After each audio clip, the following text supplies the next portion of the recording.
পূর্ণির শত কর্মব্যস্ততা থাকা সত্ত্বেও সে রেহেনাবকে তার সাথে থেকে বেশি সময় দেওয়ার চেষ্টা করেছে। কিন্তু সময়ের অভাব হলেও বাকি জিনিসের অভাব তার কখনোই হয়নি। বলার আগেই পূর্ণি সেসব হাজির করেছে। বলতে গেলে বাবা মা দুজনের দায়িত্বই একা নিয়েছে। এরপর সে কত শত রাত না ঘুমিয়ে নিজের শরীরের অবস্থা বেহাল করেছে তার ইয়ত্তা নেই। এইসব ভাবতে ভাবতেই তার রেহেনাবের গলার স্বরে ধ্যান ভাঙল। পাশ ফিরে দেখল ড্রাইভিং সিটে রেহেবার এক হাত দিয়ে ড্রাইভ করছে, আর এক হাত দিয়ে পেঁচিয়ে রেখেছে নিজের সাথে রেহেনাবকে। রেহেনাবের কথা আজ ফুরোচ্ছেই না। ভূত থেকে ভবিষ্যৎ আছে একসাথে সব বলবে তার পাপাকে। তবে পূর্ণি সবচেয়ে বেশি অবাক হচ্ছে রেহেবারের অদ্ভুত ধৈর্য দেখে। তা জানা অনুসারে রেহেবারের অ্যাঙ্গার ইস্যু আছে। বেশি কথা বলা সে মোটেই পছন্দ করে না। অথচ রেহেনাবের প্রত্যেকটা ইলজিক্যাল কথার প্রেক্ষিতে সে ধৈর্য ধরে বুঝে বুঝে উত্তর দিচ্ছে, যেন জীবনের কত গুরুত্বপূর্ণ কথা। পাপা জানো জানো, রোজ ভূত আমার সাথে দেখা করতে আসে, চকলেট দেয়। তাই তাই সে ছেলে ভূত না মেয়ে ভূত? রেহেনাব কিছুক্ষণ ভাবল, তারপর হাতের চকলেটটা মুখে পুরে বলল, চেলে। রেহেবার একইভাবে দক্ষ হাতে ড্রাইভ করতে করতে বলল, শুধু তোর কাছে আসে নাকি মাম্মার কাছেও যায়? এটাই তো। তাই দেখতে হচ্ছে তো ব্যাপারটা। বাপ বেটার কনভারসেশন শুনে পূর্ণির ছোট্ট গোলগাল মুখটা বিস্ময়ে কিছুটা হা হয়ে গেল।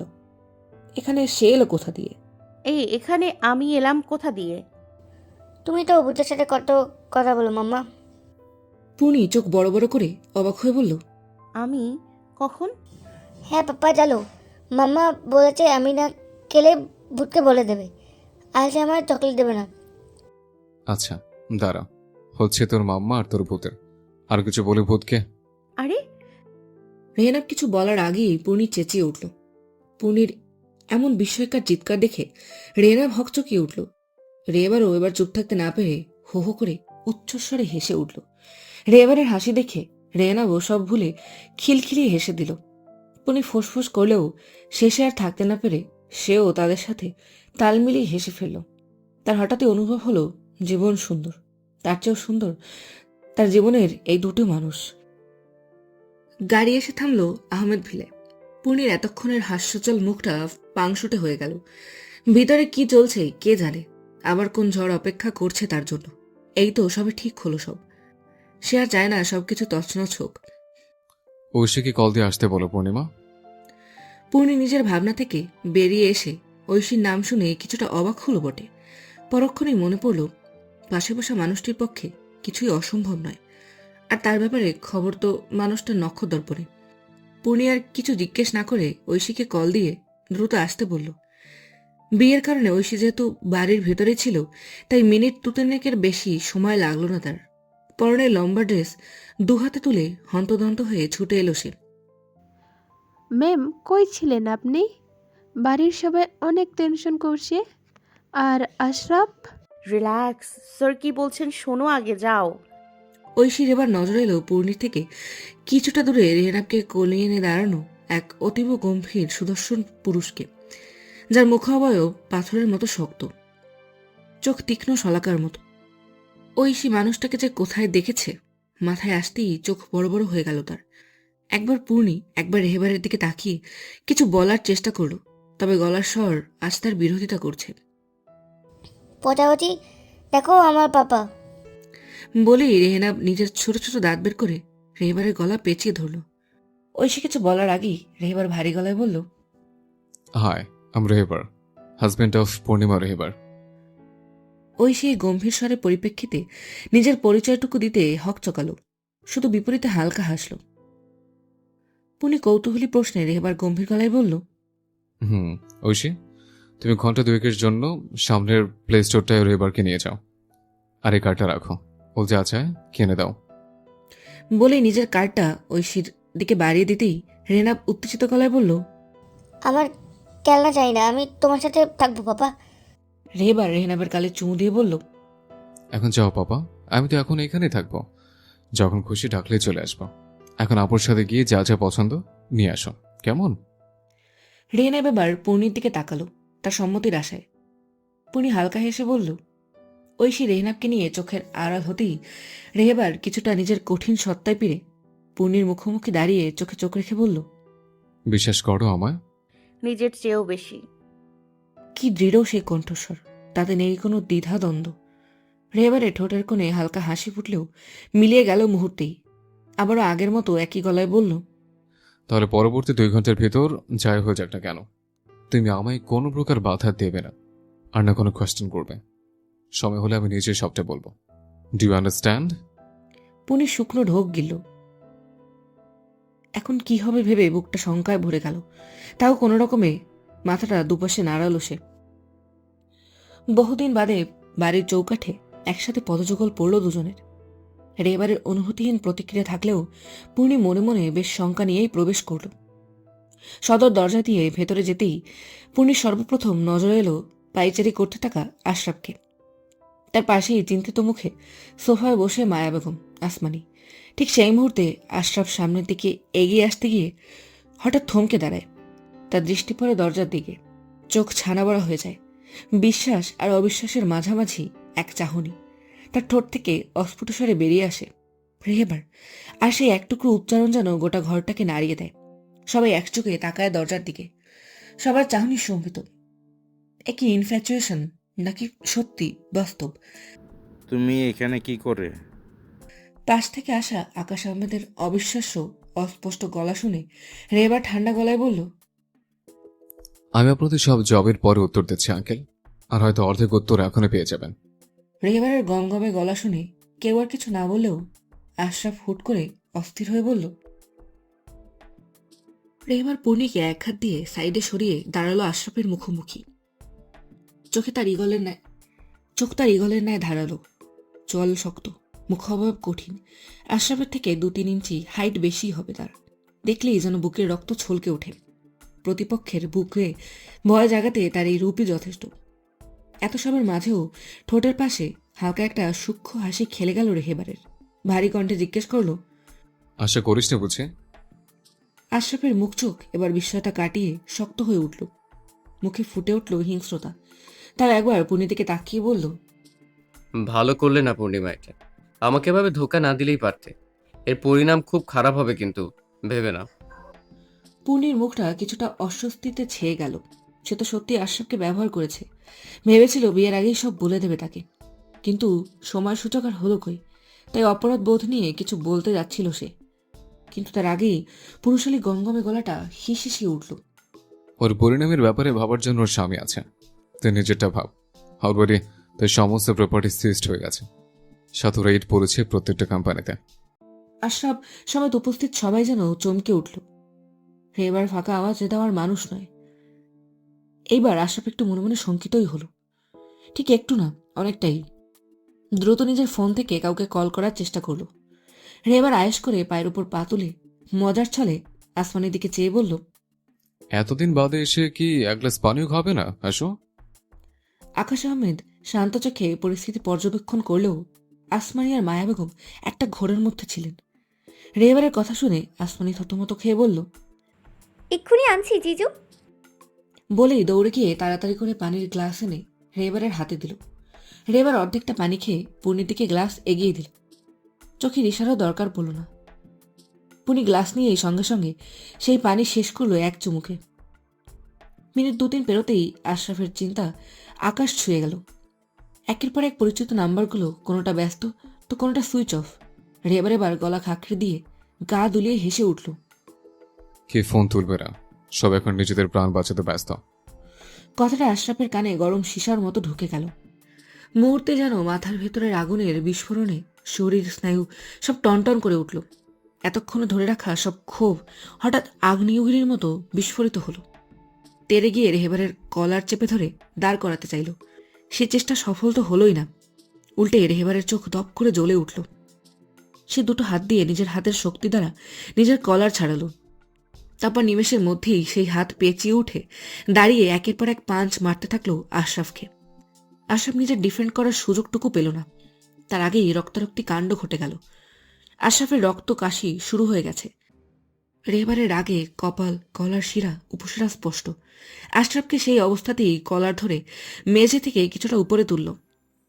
চন্ডাল রাগ নিয়ে বরফ ঠান্ডা গলায় বলল, যে দ্বিতীয় জন যে রেবারে তুই দ্বিতীয়জন যে রেহবারের কলারে হাত ধর দুঃসাহস দেখালি, প্রথমজন এখনও হসপিটালের মৃত্যুর সাথে পাঞ্চা লড়ছে। বলেই আবারও ঘুষি মেরে একইভাবে অগ্নিচক্ষু নিয়ে হিমশীতল ভারী গলায় বলল, আর তোকে তো আমি এই পৃথিবীতে যার নাম দেখাবো। তুই শুধু রেহবারের কলার ধরিসনি, তার সহধর্মণী তার অর্ধাঙ্গিনী তার বাপাচরের হাড়ে হাত বাড়িয়েছিস। তোর হাত কেটে আমি কোত্তাদের খাওয়াবো। পুনির বুকের রক্ত হঠাৎ ছলকে উঠল। পুনির বুকের রক্ত ছলাৎ করে উঠল। আশরাফের অবস্থা খুব একটা ভালো না দেখেই বোঝা যাচ্ছে।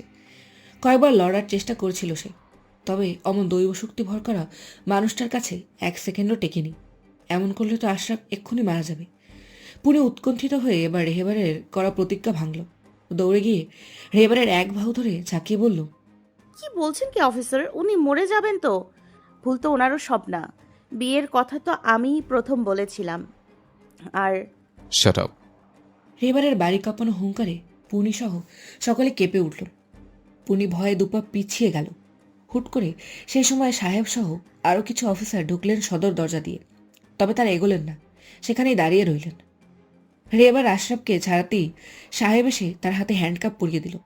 রেবার রেগে সেখান থেকে উঠে পুনির বাহু চেপে ধরে আশরাফের কাছে এনে আঙুল তাক করে বলল, এই বাস্টারটা, এই নোংরা জানোয়ারটা নিজের বাবার সমস্ত কালো ব্যবসার মূল সূত্রধর। নারী পাচার থেকে শুরু করে ড্রাগের আন্তর্জাতিক চক্র, এমনকি শিশু অপহরণের সাথেও জড়িত। আর সবচেয়ে বড় ঘটনাটি হলো, রেবার থামল। আশরাফের দিকে তাকিয়ে দাঁতে দাঁত চেপে হিসিয়ে বলল, গত 3 বছর আগের আমাদের সেই পাহাড়ি অঞ্চলের কার অ্যাক্সিডেন্টের সাথেও যুক্ত। এরপরেও তোমার এই ডিকহেডটার প্রতি এত সিম্পাথি আসছে? পুনি স্তব্ধ হয়ে দাঁড়িয়ে রইল। ঠোঁট শুকিয়ে এলো তার। সে যেন শুনছে, অথচ কিছুই বুঝতে পারছে না। মাথার ভেতরে শব্দগুলো ধাক্কা খাচ্ছে। নারী পাচার, শিশু, দুর্ঘটনা, আশরাফ। যে আশরাফ খারাপ সময়ে তার পাশে ছিল সে। বাড়ির প্রত্যেকটা মানুষ স্তম্ভিত। মায়া বেগম বিস্ময় নিয়ে উত্তেজিত কণ্ঠে বললেন, এবার তাচ্ছিল্যের স্বরে ঠোঁট এলিয়ে বলল, ভালোবাসা মাই ফুট। পূর্ণিমাকে একবার পেয়ে গেলে বেহনাবের ওই হালটাই হতো যেটা ও বাকি বাচ্চাদের সাথে করে। পুনির মাথায় যেন বজ্রপাত পড়ল। চোখ ফেটে জল বেরিয়ে এলো। মানতে কষ্ট হলো, যার উপর সে অগাধ বিশ্বাস করত সে এরকম একটা নর্দমার কীট। আজ যদি সত্যিটা তার সামনে না আসতো, যদি সত্যি কোনো অঘটন হয়ে যেত। তার নিজের জীবনের পরোয়া নেই। যদি তার নারী ছাড়া ছেলেটার কিছু হয়ে যেত, সে তো আর বাঁচতই না। এত বড় ষড়যন্ত্র। পুনি কিছু বলতে চেয়েও পারল না। দম আটকে আসছে তার। এক হাত মাথায় চেপে ধরে বলল, আপনি ওকে নিয়ে যান আমার চোখের সামনে থেকে অফিসার। আমি আর নিতে পারছি না, আমার শ্বাসকষ্ট হচ্ছে।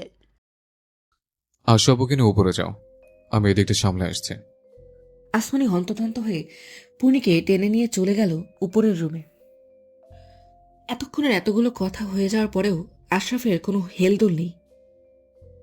বাইরে কয়েকবার নিজের বডিগার্ডদের ডাকার চেষ্টা করেছে সে, তবে যখন অফিসারদের ঢুকতে দেখল তখন সে বুঝতে পেরেছে হাতে আর কিছুই নেই। তাই অযথা আর চেঁচামেচি করে নিজেকে বুদ্ধিহীন প্রমাণ দেয়নি। আপাতত এই জায়গা থেকে বেরো, পরে কোনো না কোনো ব্যবস্থা সে ঠিক করে নেবে। হাত যে তার কতটা দূরে সে কি আর কেউ জানে? সাহেব, নিয়ে যাও, আর হাই সিকিউরিটি রাখো, কেউ যেন দেখাও করতে না পারে। বাকিটা আমি কাল দেখছি। কথাটা শেষ হতেই সাহেব আশরাফ সহ আরও দুজন এসে নিয়ে যাওয়ার প্রস্তুতি নিতেই গমগমে গলাটা আবারও ভেসে এলো সবার সামনে। দাঁড়াও। সকলের পা সেখানেই থেমে গেল। রেবার ফের দাঁড়ালো আশরাফের মুখোমুখি। মুখমণ্ডলে সে আগের মতো তেজ বিদ্যমান। তীব্র তেজ নিয়ে ওইভাবেই বলল, রেবারের কলার আর কলিজা এই দুটোতে হাত ধরার সাহস কেউ দেখায় না। আর যারা দেখায় তারা পরের বার সেই ভাবনা মাথায় আনার মতো অবস্থায় থাকে না। আশরাফ আগুন চোখে তাকালো রেহেবারের দিকে, ধীর স্বরে বলল, এবার আর বাঁচবি না। রেহেবার ঠোঁট এলিয়ে হেসে বলল, তুই আগে নিজেকে বাঁচা, পরে আমার চিন্তা করিস। বলেই সাহেবকে ইশারা করতেই সে টানতে টানতে নিয়ে চলে গেল আশরাফকে। বাড়ি ফাঁকা হতেই আকাশ আহমেদ আর মায়া বেগম ছুটে এলেন রেহেবারের কাছে। জানতে চাইলেন এতদিনের ঘটনা। রেহেবার যতটা হয় ততটা সংক্ষিপ্ত করে তাদের বোঝানোর চেষ্টা করল। মায়া বেগম আর চোখের জল ধরে রাখতে পারলেন না। দোয়া করে রেহেবারের মাথায় ফু দিলেন। চোখে জল, মুখে হাসি নিয়ে বললেন, যা হয়েছে ভালোর জন্যই হয়েছে। ঘরের ছেলে তো ঘরে ফিরেছে। আমি এক্ষুনি আমেহা আর জোহানকে ফোন দিচ্ছি। ওরা তো খুশিতে পাগলই হয়ে যাবে বোধহয়। রেহেবার যতটা সম্ভব দৃঢ় স্বরে বলল, আজ অনেক রাত হয়ে গেছে চাচি, আজ থাক, কাল সকালে কল করো, নইলে এত রাতে অত দূর থেকে দিন দুনিয়া ভুলে ছুটে আসবে। মায়া বেগম মেনে নিলেন। রেহেবার কল দিতেই 10 মিনিটের মধ্যেই ঐশী রেহেনাবকে নিয়ে বাড়িতে প্রবেশ করল। রেহেনাব একটা ছোট্ট কার হাতে নিয়েই রেহেবারকে দেখা মাত্রই তার কোলে উঠে পড়ল ঝাঁপিয়ে। রেহেবার ঐশীকে ছোট্ট করে থ্যাঙ্কস জানালো। তারপর রেহেনাবকে নিয়ে বেডরুমে যেতেই দেখলো পুনি একপাশ ফিরে বালিশে মুখ গুজে ফোঁপাচ্ছে। রেহেবার দীর্ঘশ্বাস ছাড়ল। সে জানতো এমন কিছু হবে, তবে আজ আর রেহেবার আটকালো না তাকে। কাঁদুক সে, কেঁদে হালকা হোক, বুঝতে পারুক কেউ সাহায্য করলেই সে শুভাকাঙ্ক্ষী হয়ে যায় না। পাপা মাম্মা কান্না কেন করে? তুমি বকছো না মাম্মাকে? রেহেনাবের গলার স্বরে চিন্তা স্পষ্ট। সে তার মাম্মার কষ্ট একদম দেখতে পারে না। তার একটু মন খারাপ হলেই তো তার মাম্মা তার জন্য কত কি করে, চকলেট, চিপস, আইসক্রিম এনে দেয়, খেলনা কিনে দেয়, অথচ তার কাছে তো কিছুই নেই দেওয়ার মতো। রেহেবার রেহেনাবের এমন বিচলিত ভাব দেখে মনে মনে হাসল। রেহেনাব যে তার কতটা ন্যাওটা তা ভালোই বুঝলো। তাই হুট করেই ভেবে বলল, তোকে আজ অনেকগুলো খেলনা কিনে দিয়েছে, তাই মাম্মা রাগ করেছে। রেহেনাব তাড়াতাড়ি রেহেবারের কোল থেকে নেমে পুনির কাছে গিয়ে নিজের ছোট্ট হাত পুনির মাথায় বুলিয়ে বলল, কান্না করো না মাম্মা, আমি তোমার জন্য অনেক খেলনা কিনেছি। রেহেনাবের গলার আওয়াজ শুনে পুনির সামনে ঘুরে রেহেনাবকে বুকে জড়িয়ে কেঁদে উঠল। তার তো এখনো ভয়ে বুক কাঁপছে। রেহেনাবের কিছু যদি হতো ভেবে কি করে পারলো এটা করতে। মাম্মা কান্না করো না প্লিজ, তুমি কান্না করলে আমি কান্না করব। বলেই রেহেনাব ছলছল চোখে পূর্ণির দিকে তাকালো। পূর্ণি নিঃশব্দে চোখের জল ফেলে রেহেনাবকে চুমু খেয়ে বুকের মাঝে জড়িয়ে ধরল। এই যে 2 রাজপুত্র আর মহারানী, বাকি আবার পরের দিন কাঁদবেন। আগে উঠে দুজনের ফ্রেশ হয়ে ডিনার করেন। আমি চিকেন খাবো বাবা। রেহেনাবের গলার স্বর উচ্ছ্বসিত শুনে রেহেবার আচ্ছা বলে হাত বাড়িয়ে দিল তার দিকে। রেহেনাব লাফ দিয়ে চলে গেল তার কাছে। তবে যারা বেশি কাঁদবে তাদের চিকেন দেওয়া হবে না। রেহেবারের কথা রেহেনাব কি বুঝলো কে জানে। দুহাত মুখে চাপা দিয়ে খিক খিক করে হেসে বলল, ওর মানে আমি আর তুমি চিকেন খাবো। পুনি চোখ মুছে বলল বিরক্তির স্বরে, দুই বাপ বেটা চোখের সামনে থেকে দূর হও তো, না হলে দুজনের চিকেনের প্লেট ধরে আমি ফ্রিজে ঢুকিয়ে দিব। রেহেবার আফসোসের স্বরে রেহেনাবের দিকে তাকিয়ে হাঁপ ছেড়ে বলল, তোর মাম্মা কি নির্দয় দেখেছিস? আমার মনে ভাগ বসেও শান্তি হয়নি, এখন আমার খাবারের দিকে নজর দিচ্ছে। রেহেনাব কথার অর্থ না ধরতে পারলেও কথার ধরন দেখে বুঝল পাপা কিছু মজাদারই বলেছে। তাই সে আবারও হাসতে লাগলো খিক খিক করে। পুনি চোখ মুখ কুচকে বলে জামা কাপড় নিয়ে ওয়াশরুমে ঢুকে গেল। সে ভালোই বুঝেছে এবার আর তার জীবন আগের মতো সারাদিন মনমরা হয়ে কাটবে না, আর আগের মতো প্যানিক অ্যাটাক আসবে না। রাতের ঘুমও তার শান্তিতে হবে। এইটুকুই যে তার সমস্ত খারাপ লাগা এক নিমেষেই দূর করার ক্ষমতা রাখে। খাওয়া দাওয়ার পাট গুছিয়ে বিছানায় যেতে যেতে তিনজনেরই বাজলো রাত 1:30। রেহেনাবের কোনো কালেই এত দেরিতে ঘুমানোর রেকর্ড নেই। রাত 10টার পরপরই তাকে পূর্ণি ঠিক ভুলিয়ে ভালিয়ে ঘুম পাড়িয়ে দেয়। জেগে থাকার বায়না করলেও শোনে না সে। তবে ডেইলি রুটিন অনুযায়ী রোজ একই টাইমে ঘুমানোর জন্য রেহেনাবের আজও তাড়াতাড়ি ঘুম এসে যাওয়ার কথা ছিল, কিন্তু হয়েছে তার উল্টোটা। তার চোখে আজ ঘুম নামায় তার সাধ্যকার। সে সোফায় রেহেবারের কোলে বসে কথার ফুলঝুরি খুলছে, আর রেহেবার এক কোলে ল্যাপটপ রেখে কাজ করছে, আর এক কোলে রেহেনাবকে বসিয়ে তার কথা শুনছে। কাজের মাঝেও রেহেনাবের হাজারটা প্রশ্নের উত্তর দিচ্ছে। পূর্ণির মন মেজাজ এমনি ভালো নেই, তাই আর দেরি না করে রেহেনাবকে বলল, রিহু ঘুমাবে, আসো, আজ এমনিতেই অনেক লেট হয়ে গেছে। রেহেনাব মুখ ফুলিয়ে বলল, আর একটু মাম্মা। না আর নয়, বাকি কাল বলো, পাপা তো কাজ করছে। রেহেনাব রেহেবারের গলা জড়িয়ে ঠোঁট ফুলিয়ে বলল, বাবা পরে ঘুমাবো প্লিজ। রেহেবার হালকা হাসে। রেহেনাবকে এক হাতে বুকের সাথে জড়িয়ে গালে চুমু দিয়ে আদরি গলায় বলে, আমরা আবার কাল গল্প করবো পাপা, আজ ঘুমিয়ে পড়ো। রেহেবারের কথা এবার কাজ হলো। রেহেনাব ঠোঁট ফুলিয়ে আচ্ছা বলে এক লাফ দিয়ে বেডের কাছে চলে গেল। তারপর কি মনে করে আবারও রেহেবারের কাছে ছোট্ট ছোট্ট পায়ে এগিয়ে গিয়ে বলল, তুমি আর কোথাও যাবে না তো আমাকে রেখে? প্রমিস করো। বলেই নিজের ফর্সা ছোট্ট আদরে হাতটা বাড়িয়ে দিল রেহেবারের দিকে। রেহেবারের হুট করেই কেমন ভিন্ন অনুভূতি হলো। আজ কিছু দুর্ঘটনাবশত তার ছেলের থেকে এতটাই দূরে ছিল যে ছেলেটা এখন তাকে দূরে যেতে দিতেই ভয় পায়। তার মন ভালো লাগায় ভরে গেল। চোখ তুলে পূর্ণির দিকে তাকাতেই দেখলেও তার ঠোঁটের কোণে খুশির পরশ লেগে আছে। এবার তার ছোট্ট বাড়িয়ে রাখা হাতটা ধরে নিজের ঠোঁট ছুঁয়ে বলল, পাপা আর কোথাও যাবে না, প্রমিস রেহুকে।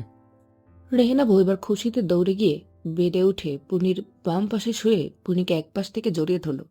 পুনিও হালকা হেসে মাথায় হাত বুলিয়ে গুনগুন করতে করতে ঘুম পাড়াতে লাগলো তাকে।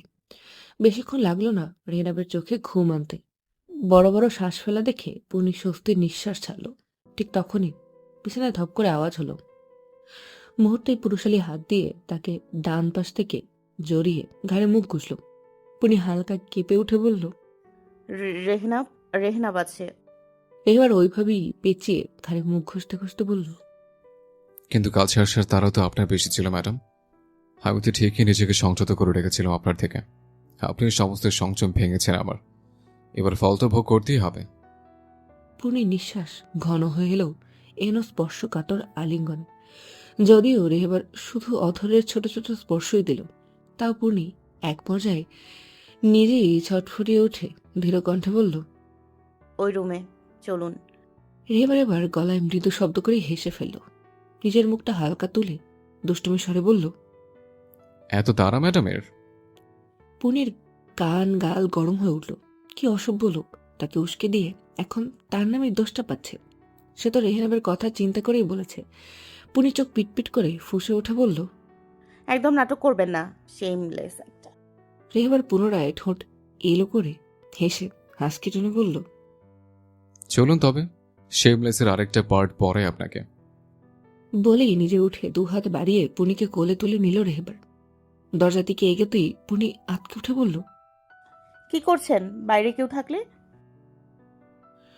আসলেই তাই, বাড়ি অন্ধকারাচ্ছন্নে ডুবে পুরোটাই। এইবারের নিয়ম তাড়াতাড়ি ঘুরোনো, তাই খাওয়া দাওয়ার পর কেউ জেগে থাকবে এটা নিছকই কাকতালীয়। রেহেবার পুনিকে বেডে রেখে ডোর লক করলো। পুনি আচমকা চোখ গেল পাশে রাখা তার ডায়েরিতে। তার হঠাৎই মনে হলো তার রেহেবার থেকে অনেক অনেক কথা জানার বাকি, যা সে এত কিছু চক্করে ভুলে গিয়েছিল। ততক্ষণে রেহেবারে নিজের ভর পুনির উপর আংশিক ছেড়ে দিয়েছে। পুনি আবছা আবছা গলায় বলল, আমায় সবটা খুলে বলবেন না অফিসার? রেহেবার একটা নিয়ে কামিজ কাঁধ থেকে নামিয়ে বলল, পড়ে নাও, আই নিড ইউ ব্যাডলি। এরপর আর কিছু বলার সুযোগ পেল না। নরম পিপাসু ঠোঁটগুলো চলে গেল আর এক তৃষ্ণার্ত পুরুষের ঠোঁটের দখলে। ধীরে ধীরে স্পর্শগুলো গভীর থেকে গভীরতর হলো। পুনি হঠাৎই ডুকরে কেঁদে উঠল। সে এবার বিচলিত হলো না, জিজ্ঞাসা করলো না কারণ। উল্টো চোখের জলগুলো নিজের ঠোঁটে শুষে নিতে নিতে বলল, এই তো আছি আমি, তোমার কাছে, তোমার পাশে। আর কখনো একা রেখে যাব না, আর না নিজের থেকে আলাদা করব। কোথায় বা যাব বলো? তোমার থেকে দূরে গিয়ে কি আমি ভালো থাকবো? যেখানে যাই বৃত্তের মতো ঘুরে ঘুরে সেই তোমার বুকে সুখ খুঁজতে ছুটে আসবো বারে বার। পুরি এবারেও কিছু বলল না। নিঃশব্দ সম্মতি বোঝাতে প্রবল আক্রোশে নিজে থেকে চেপে ধরল পুরুষশালী ঠোঁট। রেহেবারও পুরীর মাথার পেছনে চুলে ডান হাত গলিয়ে সাপোর্ট দিল তাকে। তারপর নিজের উপর টেনে নিল নরম শরীরটা। এতদিনের আদর ভালোবাসা সব একসাথে উজাড় করে দিতে ব্যস্ত হয়ে পড়ল প্রতিক্ষণে। আকাশের চারটাও আজ ওদের মিলনে লজ্জা পেয়ে মুখ লাগালো মেঘের বুকে। দীর্ঘ রাত্রি শেষে অবশেষে দুটো মন, দেহ, আত্মা শান্তি পেল। শেষ রাতে পুনির জ্বর এলো গা কাঁপিয়ে। ভেবে প্রচন্ড অপরাধ বোধ হলো নিজের উপর। মেয়েটার উপর দিয়ে সারাদিন প্রচন্ড ধকল গেছে। আজকের দিনটা সে ছাড় দিতেই পারত, কিন্তু তারই বা দোষ কোথায়? এতদিনে ধরে রাখা সংযম তার পক্ষেও কন্ট্রোল করা মুশকিল হয়ে গিয়েছিল তার পুরুষালী সত্তার পক্ষে। সে আদতে ভুলে বসেছিল পুনি তার মতো পাথরের তৈরি শরীর নয়, সে নিতান্তই একটা কোমল ফুল। এবার কোনো রকমে তাকে নিজের গায়ের শার্টটা পুনির গায়ে জড়িয়ে ব্ল্যাঙ্কেট দিয়ে মুড়ে দিল তাকে। তারপর নিজেই উঠে রুমাল ভিজিয়ে জলপট্টি দিল। ড্রয়ার খুঁজে মেডিসিন বের করে পুনিকে খাইয়ে মাথায় হাত বুলিয়ে দিতে লাগলো। মিনিট 15 মধ্যে গা থেকে জ্বর নামতেই পুনি রিনরিনে কণ্ঠে আওড়ালো। রেবার নিজের ভাবনাতেই মগ্ন ছিল। পুনির আওয়াজ শুনেই ভাবনা থেকে বেরিয়ে এসে তাড়াতাড়ি পাশে রাখা পানির গ্লাসটা নিয়ে পুনিকে নিজের বুকে হেলান দিয়ে আধশো করে পানিটুকু খাইয়ে দিল। এবার একটু ঘুমাও শোনা। না, আপনি যতক্ষণ না সবটুকু বলবেন আমি ঘুমাবো না। রেহেবার হাঁপ ছেড়ে বলল। এক্ষুনি। পুনি ব্ল্যাঙ্কেটের ভেতর থেকে জলো জলো চোখে তাকালো রেহেবারের দিকে। হ্যাঁ তো ঘাড় নাড়ল। রেহেবার এবার ব্ল্যাঙ্কেটটা আর একটু জড়িয়ে নিজের সাথে চেপে ধরে বলা শুরু করলো। সেদিনকার অ্যাক্সিডেন্টের পর সকালে ওখানকার রেস্কিউ টিম আমার রেস্কিউ করেছিল, কিন্তু আমার অবস্থা ভীষণই ক্রিটিক্যাল ছিল। সবটাই ওদের মুখে শোনা। তারপর ধীরে ধীরে ট্রিটমেন্ট শুরু হয়। যদি মাথায় গুরুতর আঘাত লাগার কারণে আমার কোনো সেন্সই ছিল না, না আমার শরীরে কোনো অঙ্গ সে অবস্থায় ছিল। প্রায় কয়েক মাস এভাবেই জীবন মৃত্যুর সাথে লড়াই চলে। আমার আইডি কার্ড বা কিছু যেহেতু আমার কাছে ছিল না, তাই সাহেবদের সাথে কন্ট্যাক্ট করতে বেশ সময় লাগে। সাহেবরা পৌঁছায়। আমার অবস্থা দেখে সাহেব দিক বেদিক না ভেবে আমার দেশের বাইরে পাঠিয়ে দেয়। সেখানে ট্রিটমেন্ট চলে। 1 মাসের মাথায় আমার সম্পূর্ণ জ্ঞান আসে। চোখ খুলে আমি সাহেবকে দেখি প্রথম। সেও মাঝে মাঝে আমার কাছে চলে যেত। আমার একবার অবস্থা তখন ভালো ছিল না, কোনোভাবেই হসপিটাল থেকে আমায় ছাড়া হয় না। কথা কাটলো। পুনি উত্তেজিত হয়ে বলল। সাহেব ভাইয়া জানতো, তাহলে আমাদের জানাননি কেন? রেহেবার পুনির মাথায় হাত বুলিয়ে বলল। বলছি, আমিও জ্ঞান ফেরার পর একই প্রশ্ন করেছিলাম তাকে, কেন সে আমার পরিবারকে খবর দেয়নি। তখন সাহেব বলল, সে ইনভেস্টিগেশন করে যা বুঝেছে তাতে আশরাফের হাত আছে। আমার প্রুফও দেখালো কিছু, পারলে ওকে তখনই অ্যারেস্ট করা যেত। কিন্তু আমার সাবকনশিয়াস মাইন্ডে কেন যেন বলল, এখন থাক, এই প্রুফগুলো জমা। ওর ভিতরে আরও ঘাপলা আছে। আমি যদি বাই চান্স তখনও কারোর সাথে যোগাযোগ করতাম, তাহলে ও কোনো না কোনোভাবে ঠিকই টের পেয়ে যেত, আমায় মারার চেষ্টা করত। তার চেয়ে বড় কথা, এই গভীর জলে মাছকে আমরা কখনোই গভীর থেকে টেনে আনতে পারতাম না। সব মিলে 1.5 বছরের বেশি সময় হসপিটালে কাটিয়েছে আমি। সুস্থ হই। হসপিটালে বসে তোমার রেহিনাবের ছবি দেখিয়ে দিন পার করা আমার পক্ষে কতটা কষ্টকর ছিল আমি হয়তো ভাষায় প্রকাশ করতে পারবো না।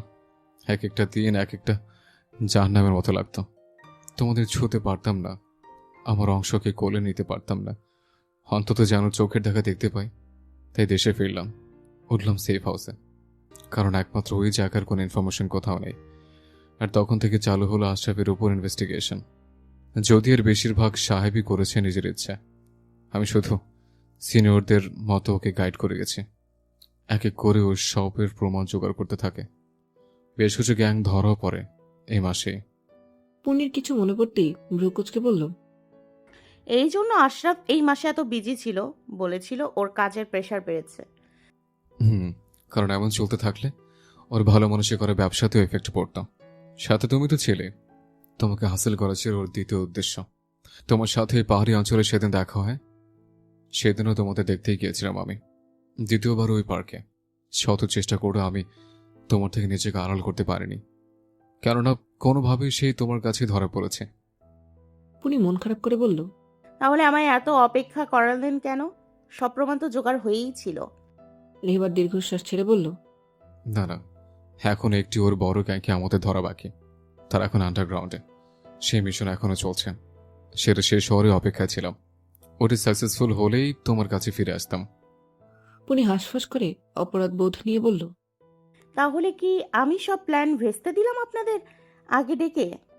রেহেবার হালকা এসে পুনির মাথায় আলতো করে ঠোঁট ছুঁয়ে বলল। I will manage everything. তোমার কোনো দেশ নেই, তোমার জায়গায় তুমি ঠিক। আচ্ছা, আপনার অ্যাক্সিডেন্টের পর সাহেবরাও তো ওখানে গিয়েছিল, তখন কেন মৃত ঘোষণা করা হলো আপনাকে? কারণ সেই দিন ওই খাদে আরো 2টা অ্যাক্সিডেন্ট হয়েছিল, একটি আমাদের সামনে আর একটি বেশ দূরে। একটি গাড়ি কোনার দিকে পড়েছিল, তাই সেটা কেউ খেয়াল করেনি। যতক্ষণে করেছে ততক্ষণে গাড়িতে থাকা 3টে প্রাণ শেষ। আর দ্বিতীয় গাড়িটি যেটি সামনে ছিল সেটা পুরোটাই জ্বলে গিয়েছিল। সাথে আগুন কিছুটা আমার গাড়িতেও লেগেছিল, তাই ভিতরে কোনো মানুষকে চিহ্নিত করা যায়নি। সব মিলে তারা সবাইকে মৃত ঘোষণা করে, আর আমার দ্বিতীয় গাড়িটির অ্যাক্সিডেন্টের আগেই সরিয়ে ফেলা হয়েছিল। শুধু নিজের বাবার প্রতিশোধের জন্য ও এমনটা করতে পারলো অফিসার? পুনি কাঁদতে কাঁদতে রেহেবারের বুকে মুখ লুকালো। রেহেবার লম্বা শ্বাস টেনে বলল। শুধু প্রতিশোধ না, তোমায় কাছে পর তীব্র আকাঙ্ক্ষা ছিল ওর মনে। হয়তো কোথাও না কোথাও ভালোবাসত, নইলে চাইলেও ও তোমায় জোর করে নিজের কাছে নিয়ে গিয়ে রাখতে পারত। কিন্তু ও তা করেনি। ও চেয়েছে আগে তোমার মন জিততে, তারপর নিজের করে নিতে। ওই অসভ্যটার নাম নেবেন না আর আপনি। আমার গা শিরশির করছে এই ভেবে যে ওকে আমি ভালো বন্ধু আসনে বসিয়েছিলাম, যে কিনা আপনাকে মেরে ফেলার প্ল্যান করেছিল, এত এত খারাপ কাজের সাথে যুক্ত। বলতে বলতেই পুনি আবারও হাউমাউ করে কেঁদে উঠল। আর কাঁদে না সোনা, আমি তো তোমার কাছে আছি। ওর স্বাস্থ্যও ঠিক পেয়ে যাবে। তুমি এসব নিয়ে এখন চিন্তা করো না, ঘুমাও একটু এবার। পুনি নাক টানতে টানতে ক্লান্ত শরীর নিয়ে রেহেবারকে শক্ত করে চেপে ধরল, যেন ছাড় দিলেই কোথাও চলে যাবে সে। রেহেবার মুচকি হেসে নিজের বাহু ডোরে তাকে বন্ধ করে দুজনেই পাড়ি দিল ঘুমের রাজ্যে। আজ সারাদিন অনেক ধকল গেছে ওদের উপর দিয়ে। কয়েক বসন্ত পর তারা একে অপরের বাহুবন্ধনে নিশ্চিন্তের ঘুম ঘুমালো।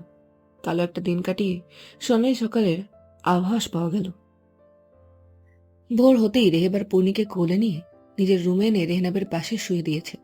তারপর নিজের বলিষ্ঠ হাতের দ্বারা দুজনকেই টেনে নিজের বুকের সাথে জড়িয়ে একটা শান্তির ঘুম দিয়েছে। সেই ঘুম তার ভাঙলেও রেহনাবের ডাকে। চোখজোড়া খুলতেই দৃশ্যমান হলো তার বুকের উপর বসে থাকা রেহনাবকে। এমন দৃশ্য দেখার জন্য সে যে কতদিন তৃষ্ণার্ত থেকেছে শুধু সেই জানে। যেখানে স্বপ্নে নয়, সত্যি সে হাত বাড়ালে ছুঁয়ে দিতে পারবে নিজের মানুষগুলোকে, লুকিয়ে নয়, সামনে থেকে সুরক্ষা দিতে পারবে প্রিয়জনদের। ভাবতে ভাবতেই ঘোরের মধ্যে রেহেবারের ঠোঁটে সূক্ষ্ম হাসি খেলে গেল। পাপা পাপা, ও তো সকাল হয়ে গেছে। বলেই নিজের ছোট্ট হাতের দ্বারা বুকের মধ্যে আলতো চাপড় মারল। রেহেবার ঘর থেকে বেরিয়ে স্মিত হেসে দুহাত বাড়িয়ে রেহনাবকে টেনে গালে চুমু দিল। গুড মর্নিং পাপা। গুড মর্নিং আমার বাবা। রেহেবারের চুমু খাওয়া শেষ হতেই রেহনাবু সেই দেখা দেখি রেহেবারের দুই হাত ধরে দু গালে হামি দিল। আমি আমি কাটাকাটি। রেহেবার ভ্রুকুচকে জিজ্ঞেস করলো। কাটাকাটি? রেহনাব মাথাটা উপর নিচে নাড়ল। রেহেবার ভাবুক হয়ে ভ্রুকুচকে বলল, আমি আবার কাটে কি করে? তা তুমি জানো না? রেহেবার নাবোধক মাথা নাড়ালো। রেহনাব কপাল চাপড়ালো, যেন রেহেবারের অনেক বড় ভুল হয়ে গেছে এটা না জেনে। আলে কেউ হামি দিলে তাকে হামি ফেরত দিতে হয়, তবে কাটাকাটি হয়, মাম্মা বলছে। তাই? ইন্টারেস্টিং।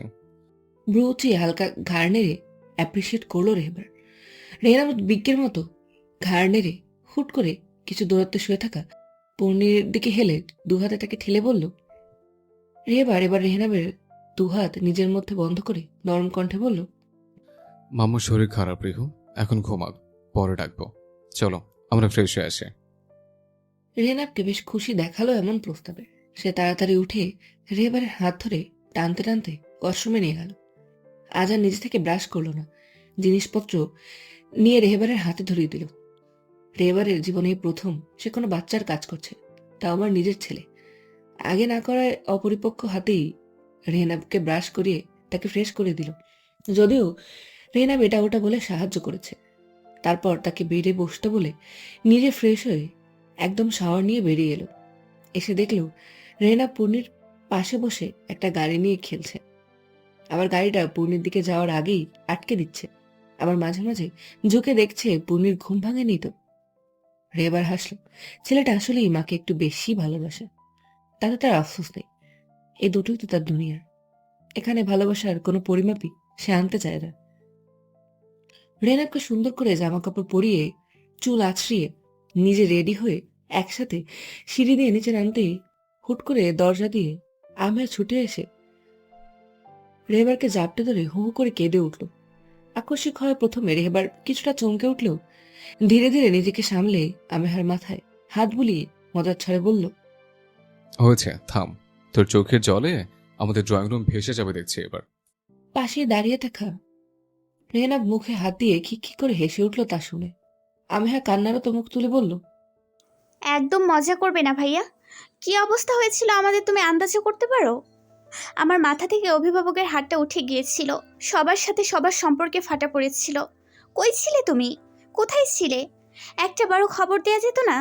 এত নিষ্ঠুর তো তুমি ছিলে না ভাইয়া। এত প্রশ্ন একসাথে করলে কোনটার আগে জবাব দেব? তুই শান্ত হ আগে, তারপর না হয় এক এক করে সব বলবো। বলেই মাথায় হাত বুলিয়ে দিতে আমেহার কান্না কিছুটা কমল। হিচকে উঠে যাওয়ায় রেবা নিচের দিকে তাকিয়ে বলল, রিহু, ফুপিকে নিয়ে যাও, গিয়ে পানি দাও।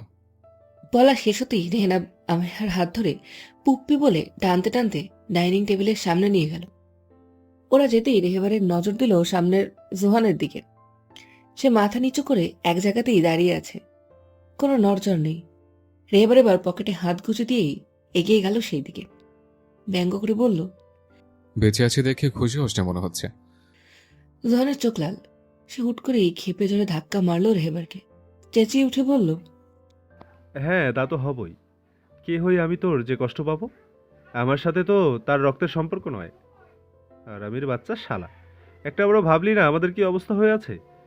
একটা খবর অন্তত দিতে পারতি। কিন্তু না, তোর সাথে আমার শালা ছাড়া আর কোনো সম্পর্ক আছে নাকি? আর তুই জোহান কথাটা শেষ করার আগেই রেহেবার নিজে থেকেই চাপটে ধরল তাকে। উত্তেজিত হয়ে কথা বলে জোহানের শ্বাস ফুলে উঠছিল। সে রেগে নিজেকে ছাড়াতে চাইল। যখন বুঝলো এই বাঁধন সে ছাড়তে পারবে না, তখন অজান্তেই এই প্রথম তার চোখের কোণ চিকচিক করে উঠল। শক্ত করে জড়িয়ে ধরল প্রাণপ্রিয় বন্ধুকে। রক্তের চেয়ে বড় আত্মার সম্পর্ক সোহান। তোরা নিজেরও জানিস না তোরা আমার জন্য কি। আমি কি নিজেও ভালো ছিলাম তোদের থেকে? হ্যাঁ, জানাতে পারিনি, কিন্তু তার পেছনে যে কারণে ছিল, এই জিনিস তুই তোর বন্ধুকে। রেহেবার আবার ছাড়তেই জোহান সোজা হয়ে দাঁড়িয়ে বলল, সরি দোস্ত, মাথা গরম ছিল। আমি জানি তুই এমনি এমনি কোনো কাজ করিস না, এর পিছনেও নিশ্চয়ই কারণ আছে। কিন্তু কি করব বল, এতদিনের জমানো ক্ষোভ আমি কন্ট্রোল করতে পারিনি। তাও ঠিক আছে, আমি তো ভেবেছিলাম একেবারে গোলা বারুদ নিয়ে আসবি আমার বাড়ির সময় তো আমায় ওড়ানোর জন্য। শালা ভালো হয়ে যায় এবার, ভাবি যে কি করে সহ্য করে তোকে। শুরু হলো আবারও সেই দুজনের আগের খুনসুটি। এর মাঝেই রেহেবার সবটা খুলে বলল ওদের, এমনকি বোনের বিয়ের নাটকটার ব্যাপারেও। আমার এবার ভীষণ অপরাধ বোধ হলো। এমনিও সে ওই কথাগুলো বলার পর ভীষণ গিল্টি ফিল করেছিল ভেতরে ভেতরে। এখন যেন সেটার মাত্রা বাড়ল। চারিদিক তাকিয়ে সে পুনিকে খুঁজতে লাগলো। কিছুক্ষণের মধ্যেই পুনি ফ্রেশ হয়ে নিচে নেমে এলো। জোহানকে দেখে হেসে বলল, জোহানও হাসি ফিরিয়ে বলল, আপনাদের দুই মহামানব আর মানবীর কৃপায় আমার যা হার্ট অ্যাটাক হওয়া বাকি এখনো। পাশে বসে আমিহার দিকে চোখ যেতেই চোখাচোখি হলো দুজনের। পুনি চোখ ফিরে বলল, রিহু, চলো ব্রেকফাস্ট করবে। পুপ্পির সাথে আর খাবো মাম্মা। হ্যাঁ, ফুপিকে নিয়েই ব্রেকফাস্ট টেবিলে এসো।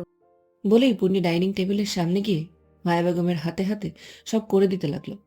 গতকালের ঘটনা সবার মনের মধ্যে এখনো বর্তমান থাকলেও প্রত্যেকে চেষ্টা করছে নিজের নিজের দিক থেকে আর 5টা দিনের মতো স্বাভাবিক থাকার। তবে পুনির এড়িয়ে যাওয়াটা রেহেবার জোহান দুজনের চোখ পড়ল, যদিও কেউ কোনো সাড়া করলো না। কিছু কিছু ব্যাপার নিজের মতো ছেড়ে দেওয়াই ভালো বলে মনে হলো ওদের। দুপুরে লাঞ্চের পর আমেহা জোহান বেরিয়ে গেল। রেহেবারকে জরুরি তলবে হেডকোয়ার্টারে ডাক পড়ল, কিন্তু কোনোভাবেই রেহেনাব তাকে বাড়ি থেকে বেরোতেই দিচ্ছিল না। প্রথমে বায়না করলেও ধীরে ধীরে সে কেঁদে কেটে বাড়ি মাথায় উঠিয়েছে। সে কিছুতেই রেহেবারকে ছাড়বে না। অগত্যা রেহেবার তাকে কোলে নিয়ে পাইচারি করে ঘুম পাড়িয়ে তবেই বেরোতে পেরেছে বাড়ি থেকে। পূর্ণিও রেহেনাবের পাশে শুয়েছিল। যখনই রেহেনাবের একটু করে চোখ খুলেছে, তখনই সে চাপড়ে আবার ঘুম পাড়িয়ে দিচ্ছে। এইভাবে যে তার কখন চোখ লেগে এসেছিল সে নিজেও বুঝতে পারেনি। তার ঘুম ভাঙলো আসমানির ডাকে। আপু, ও আপু, একটু ওঠো না। পুনি চোখ মেলতেই আসমানিকে দেখে চোখ কষলে উঠে বসলো। কিছু হয়েছে আশু? মেহমান এসেছে আপু, তোমায় নিচে যেতে বললো তাই আম্মু। পুনি ভ্রু কুচকে বলল। মেহমান মানে কারা? আসমানি অস্বস্তি নিয়ে বলল, তুমি গিয়ে দেখবে, চলো না। পুনি ভ্রু কুচকে ঘড়ির দিকে তাকালো। বিকেল হয়ে গেছে। এর বেশি রেহনাব ঘুমোলে আর রাতে ঘুমোতে চাইবে না। তুমি যাও, আমি রেহনাবকে নিয়ে আসছি। বলেই পুনি রেহনাবকে ঘুম থেকে তুলে ফ্রেশ হয়ে নিচে নামতেই সামনে তাকাতেই কিছুটা চমকে উঠল। সোফায় বসা পূর্বা বেগম আর আফতাব শেখ। পুনি তো শুনেছিল পূর্বা বেগম এই দেশে আর থাকেন না। আফতাব সাহেবও তার সাথে খুব একটা ভালো সম্পর্ক রাখেননি। আজ হঠাৎ তারা এখানে। পুনিকে দেখে পূর্বা বেগম ছুটে এলেন। মাথায় গালে হাত বুলিয়ে ধরা গলায় বললেন, কেমন আছিস মা? পুনির মনটা কিঞ্চিত কেঁপে উঠল এমন ভালোবাসার স্পর্শে।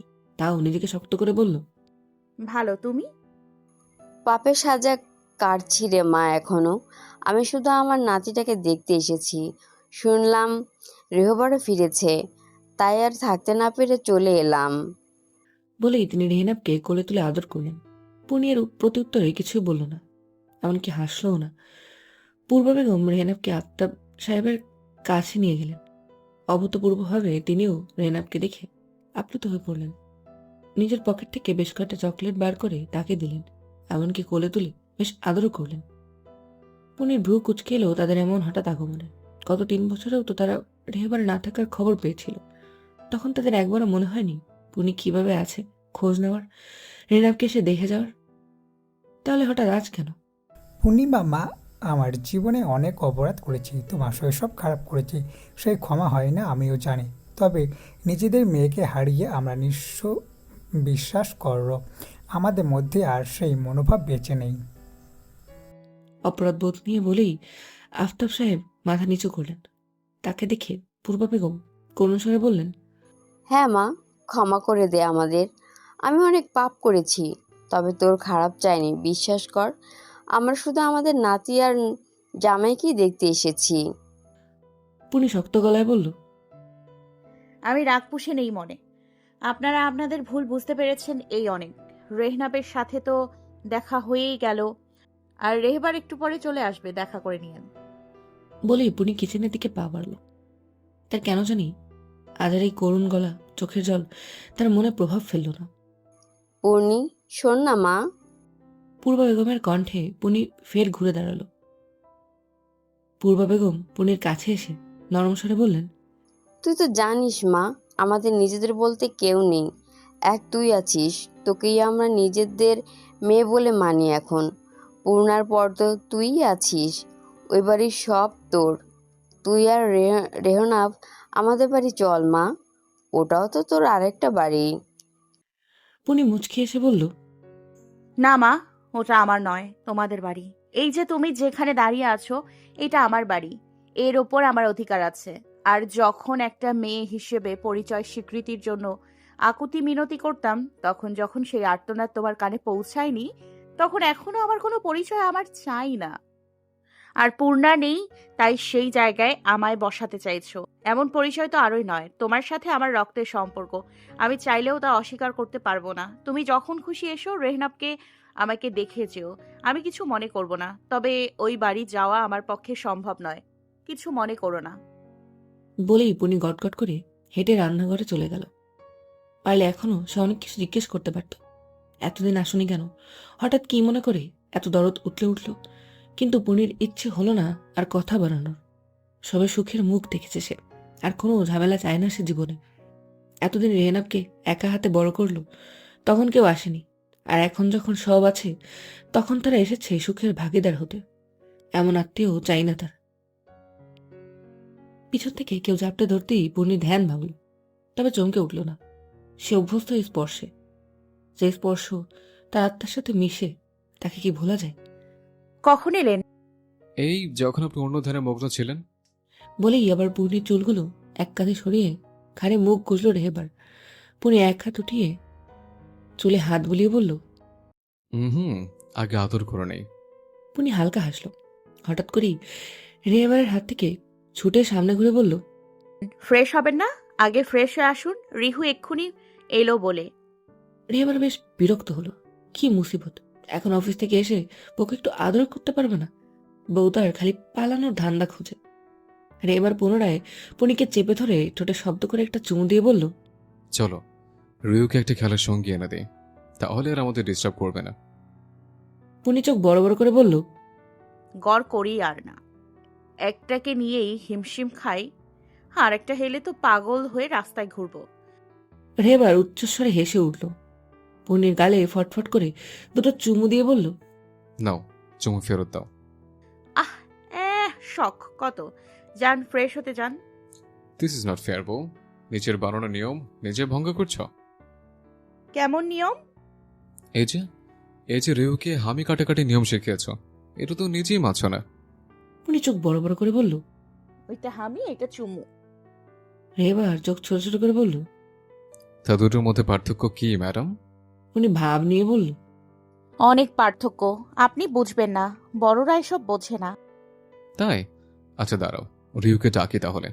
পার্থক্য জেনে না হয় ওর সামনে থেকে চুমু বা হামি হোয়াট এভার আদায় করে নেব, তখন লজ্জা পেও না কিন্তু। বলেই চোখ টিপ মেরে যে ব্যালকনির উপর দিয়ে ঘুরতে যাবে, পুনি হকচকিয়ে তার সামনে দুহাত মেলে তাকিয়ে বলল, একদম না, এসবের মাঝে রিহুকে টানবেন না। আমি তো টানিনি, শুধু একটা চুমু দিতে বললাম, তাতে এত কাণ্ড করলে তুমি। বলেই রেহেবার পকেটে হাত দিয়ে রেলিংয়ে হেলান দিয়ে দাঁড়ালো। পুনি সম্পূর্ণ নজর দিল তার দিকে। সে আগের মতো গাম্ভীর্যপূর্ণ লোক, ক্লান্ত মুখটাও কি দারুণ সৌন্দর্যে পরিপূর্ণ। ফর্মাল শার্ট গায়ে আটসাট হয়ে লেগে আরো আকর্ষণীয় করে তুলেছে পৌরশালী দেহকে। সাথে মন কাড়া দুষ্টু হাসি তো আছে, যা শুধু পুনের একার জন্য বরাদ্দ। পুনিকে এভাবে তাকিয়ে থাকতে দেখে রেবা নিজেই কিছুটা এগিয়ে এসে পুনির কানের কাছে কণ্ঠ খাদে নামিয়ে বলল, Don't look at me like that, darling. I have only kissed you. But you were tempting me. I will lose all control and devour every inch of you. পুনির চোখ গোল গোল হয়ে গেল। হুট করে গাল দুটো আবারও লাল হয়ে গেল। এই লোকটা তাকে লজ্জা দেওয়ার আর কি কোনো রাস্তা ছাড়বে না? পুনি টমেটোর মতো গাল নিয়ে বিড়বিড় করে বলল। রেবার হেসে উঠে পুনির গালগুলো টিপে বলল, স্বামী নয় শেমলেসের আরেকটা পার্ট এখনই পড়িয়ে দেব, কিন্তু এখনো এনার্জি আছে রাতের পর ম্যাডামের। আপনি ছাড়ুন তো, ছাড়ুন। আপনার সাথে থাকাই আমার ভুল। অসভ্য লোক একটা, মুখে লাগাম নেই। ছটপট করতে করতে বলে উঠল পুনি। তাই তো বলছি, চুমু খেয়ে মুখে লাগাম টেনে দাও, আর কিছু বলবো না। সত্যি তো? সত্যি। পুনি এবার কোনো ভাবাভাবি না করে টুপ করে একটা চুমু খেয়ে সরে আসতে নিল।